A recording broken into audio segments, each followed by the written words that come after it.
जहां जहां धर्म शास्त्र की दुकान देखता कंस का आदमी जाकर आग लगा देता था। जहां जहां गौशाला देखता वहां जाकर आग लगाने लगा। अब इससे ज्यादा आनंद और क्या होगा। कंस के राज में माता बहनों की महालत सचमुच बयान से बाहर थी। जो शक्ति जगत की जननी थी वो ज्योति से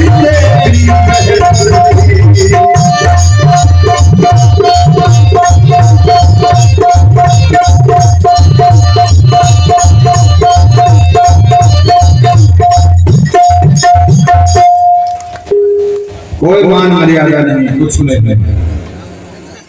इतना बड़ा अन्याय। गंगा जमुना सारे देश एकाग्र होकर रोता था।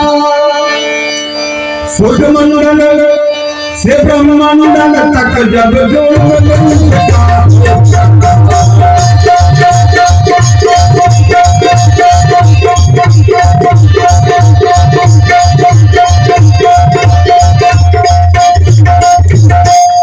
भक्त भगवान की उस समय नारद ब्रह्मा इंद्र हरि हरि पृथ्वी को जाय पुकारे ब्रह्म को जय जय जय ब्रह्म स्वरूप।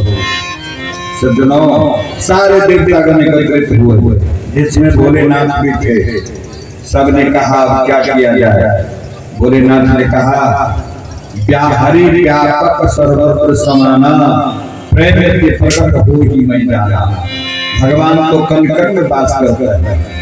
जहां भी उनको पुकारोगे प्रकट हो जाएंगे और वही आपकी भावनाओं को पूर्ण करेंगे। भोलेनाथ ने कहा कि हाथियारा ग्रह की बात नहीं, अपना विचार हम कहते हैं। जैसे चंदन में है खुशबू भगवान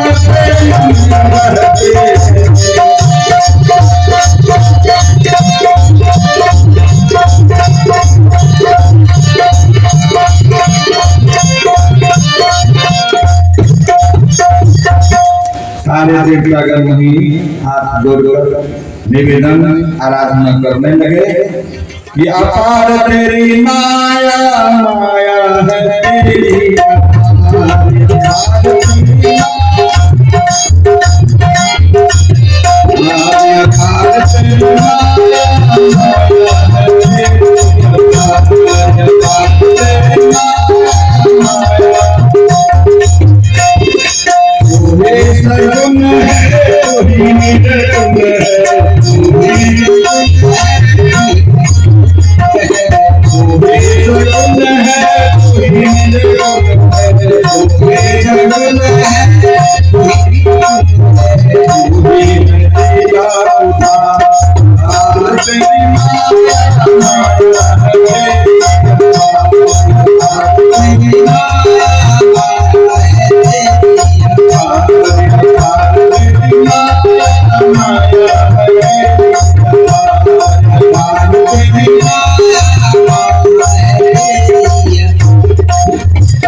भगवान की।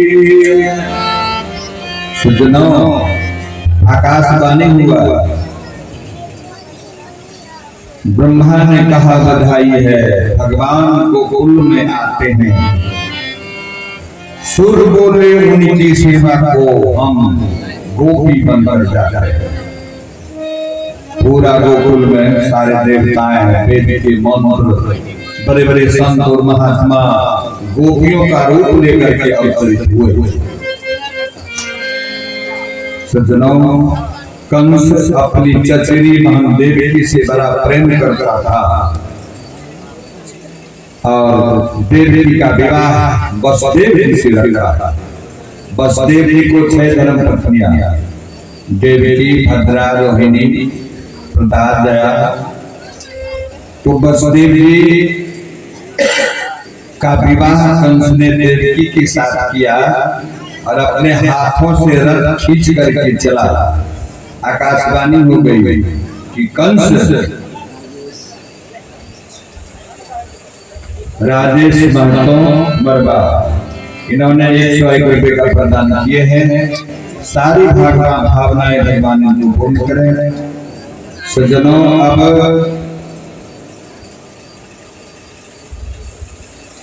कंस जब मोहरा पकड़ के चला रथ का, आकाशवाणी हुआ कंस यही देवी का आत्मा पुत्र तुम्हारा काल होगा। कंस घबराया, मोहरा का पटका, तलवार खींच कर देवी को मारने के लिए तैयार हो गया। बस देवी ने कहा कंस ये तो तू जानता है कि मैं कभी झूठ नहीं बोलता हूँ। कंस ने कहा ये तो सच है, आप झूठ नहीं बोलते हैं। तो बस देवी ने कहा एक काम करो, अरे अपनी बहन की हत्या से तू बचो, इसका जो भी संतान होगा ना हम लाकर तुम्हारे हवाले करते रहेंगे।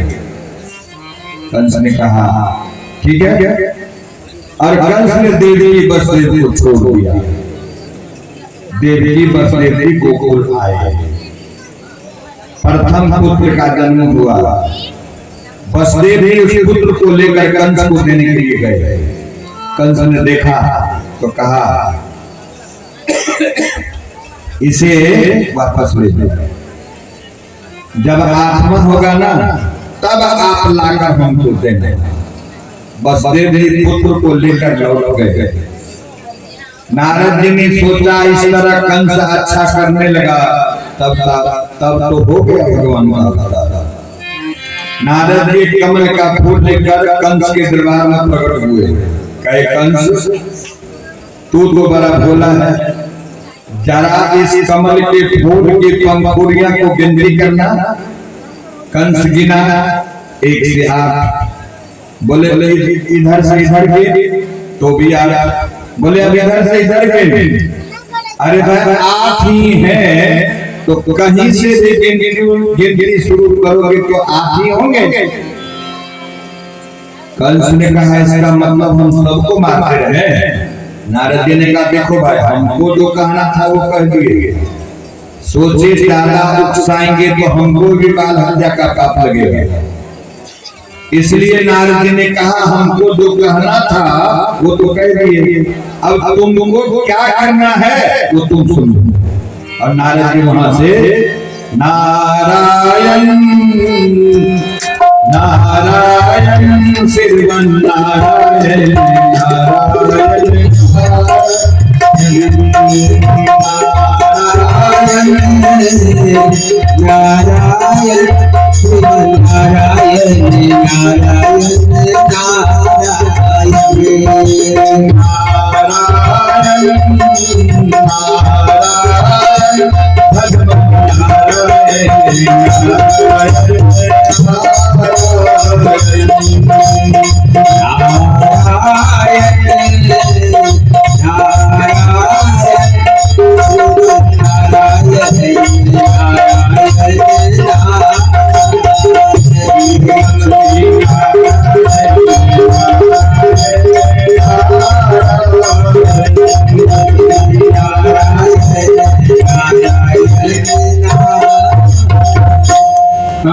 भगवान की जय। सज्जनों, अब कंस दौड़ा और वसुदेव जी के पुत्र को छीनकर पत्थर पे दे मारा और वसुदेव जी के दोनों पति पत्नी को पकड़कर हाथ पैर में बेड़ियां डालकर कारागार में बंद कर दिया। 6 पुत्रों तक कंस ने हत्या की। धर्मेंद्र जी 101 रुपए का प्रदान किए हैं। भगवान की सारी भावनाएं पूर्ण करते हुए सुखी मजबूत बनाना। सज्जनों, 6 तक हत्या करने के बाद 7वें की बारी आया। भगवान ने बलराम जी को भेजा। बलराम जी देवकी के गर्भ में जब 3 महीने के हो गए ना तो भगवान ने माया को आदेश दिया कि तू देवकी के गर्भ से बलराम जी को निकाल कर रोहिणी के गर्भ में स्थापित करो। और देवकी के गर्भ से माया ने बलराम जी को निकाल कर रोहिणी के गर्भ में स्थापित कर दिया। सबको पता चला कि सातवां गर्भ देवकी का गर्भपात हो गया। कंस ने सोचा ये तो अच्छा हुआ, सातवां को खून नहीं करना पड़ा। अब आई 8वें की बारी। यही भाद्रपद महीना कृष्ण पक्ष अष्टमी तिथि रात के 12 बजे। अच्छा 2 दिन जन्माष्टमी होता है। क्यों? वैष्णव लोग जन्म उत्सव मनाते हैं जो कल करते हैं। अष्टमी तो जिस दिन अष्टमी हो उसी दिन जन्म होती है। सज्जनों, अब भगवान कारागार में अष्टमी के 12 बजे रात को प्रकट हुए चतुर्भुज रूप में, और वसुदेव देवी को याद दिलाए कि आपको हमने 3 जन्म का वरदान दिया था। हमने 3 जन्म आपके यहाँ आकर, ये अंतिम जन्म है मेरा, आपके वरदानों को पूरा कर रहा हूँ। और आप हमारे छोटे से अंश को उठाकर गोकुल नंदन के घर छोड़ आओ। सज्जनों, वसुदेव जी भगवान का निवेदन करने लगे, भय प्रगट गोपाला परम दयाला सुमति हर्षित महतारी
कृष्ण कन्हैया लाल की।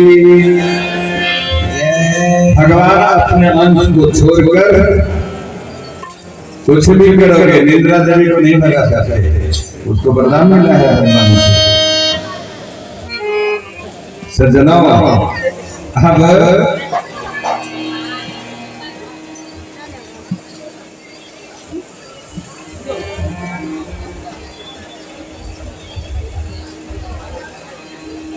अब भगवान छोटे से अंश को वसुदेव जी जैसे गोद में उठाए तो हाथ पैर की बेड़ियां खुल गई।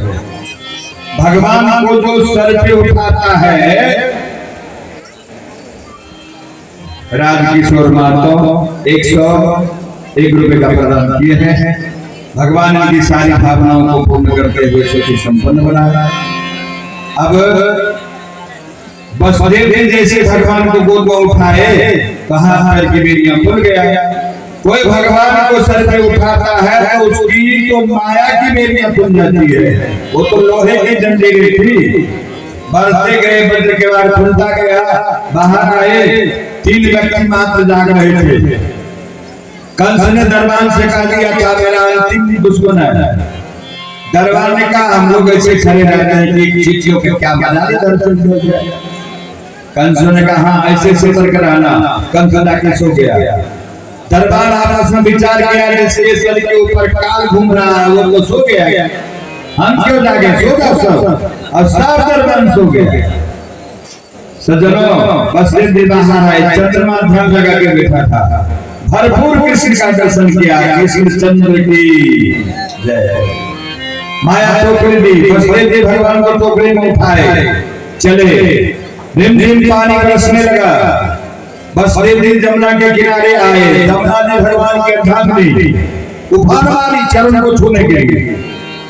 उफान मारी तो बसदेव जी को जल यहाँ तक आ गया, डर गए। तो भगवान ने सोचा बाबा लौट जाएंगे तो मुश्किल होगा। भगवान ने चरणों को बढ़ाए, जमुना ने जल को छुआ। भगवान ने कहा सुनो, ये हमारे बाबा हैं और तू हमारी अर्धांगिनी। अरे कोई कोई दादी छूने जा रहे हो, तेरे शर्म नहीं होती है कि जमुना ने घुटने भर की हो। बसदेव जी भगवान को लेकर गोकुल आए।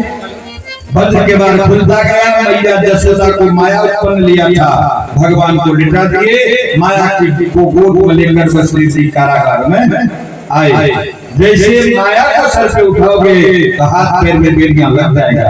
बसदेव जी को लग गया, माया रोने लगी। दरबार में सुना, कंस को समाचार दिया। कंस दौड़ता हुआ आया और माया को छीन कर पत्थर पे जो मारना चाहा ना, तो माया किसी को हाथ नहीं लगाया। कंस के हाथ से माया छूटकर आकाशगामी हुई।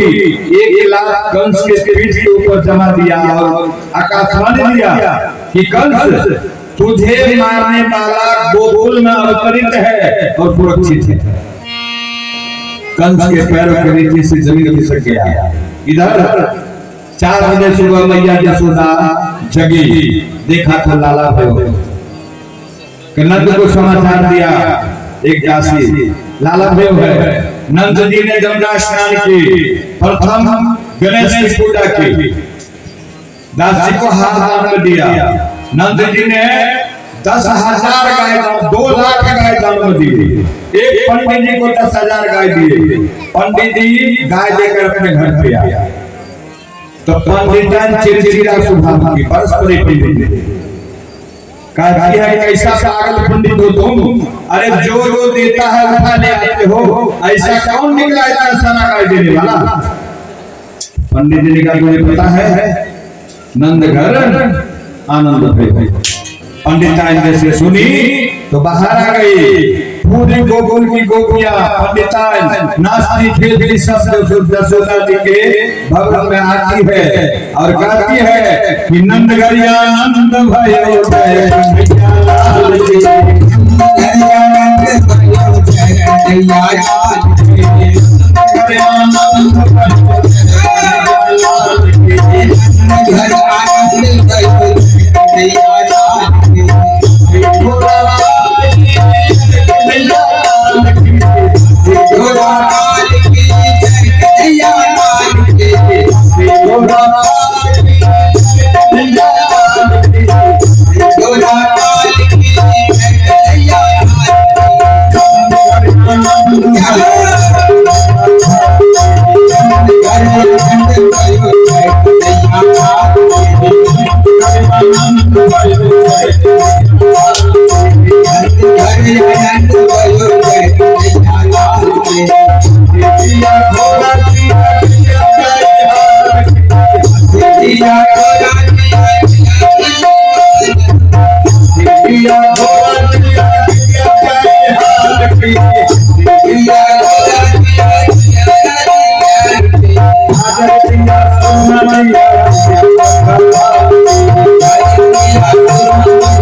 Hey,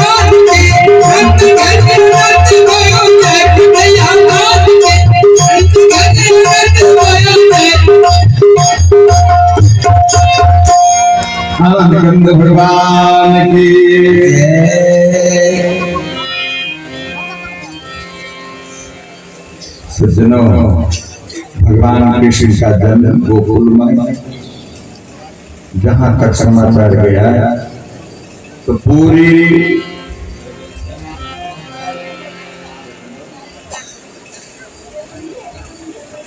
धर्मेंद्र जी 101 रुपये का प्रदान भगवान के जन्म के अवसर पर।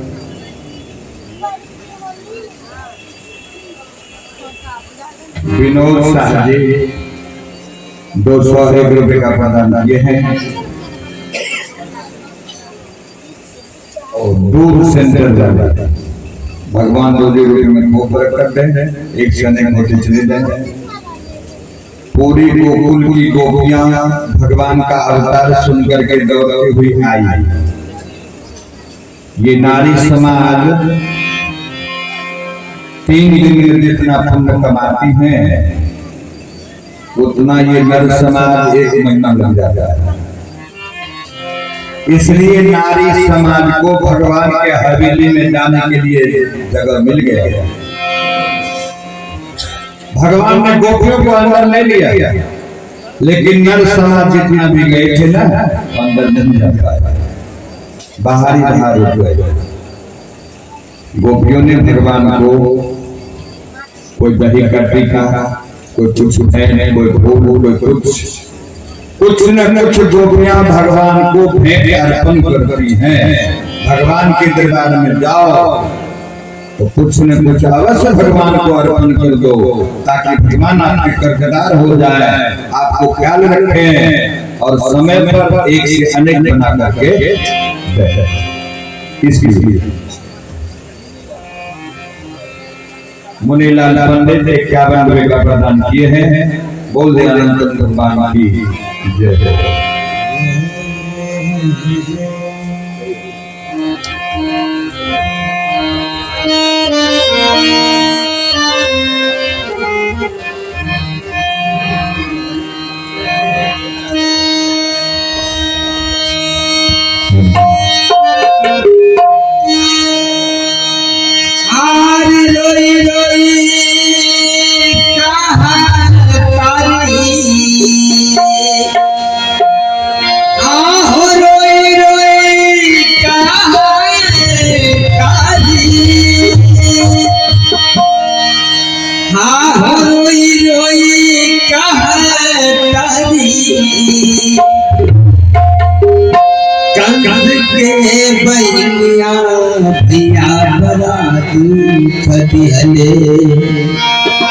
अहो गर्भहार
आनंद गंध भगवान की जय। शंकर राय 51 रुपये का प्रदान किए हैं।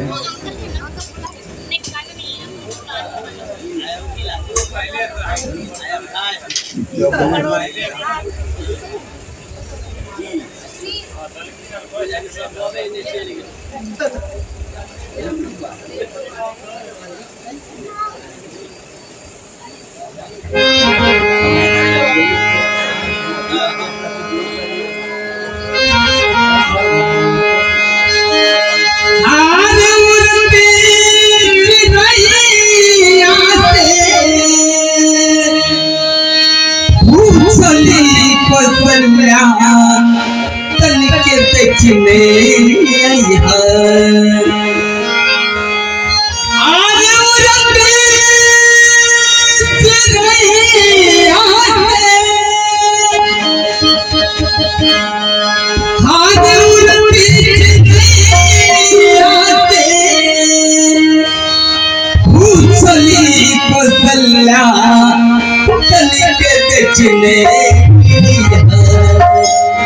कैसन पारे बबुआ हमारे कंठ के देखने कैसन पारे बबुआ हमारे कंठ के देखने कैसन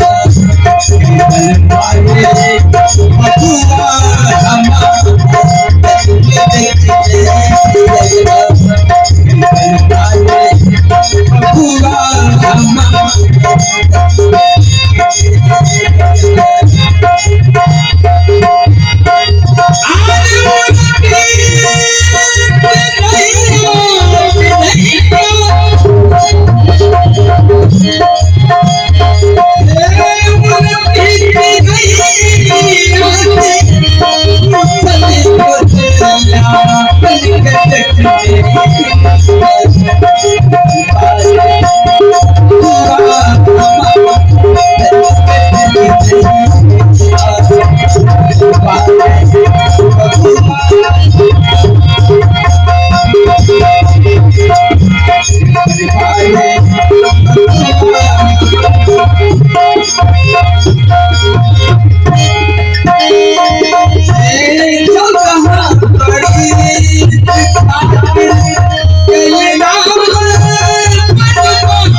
Thank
you.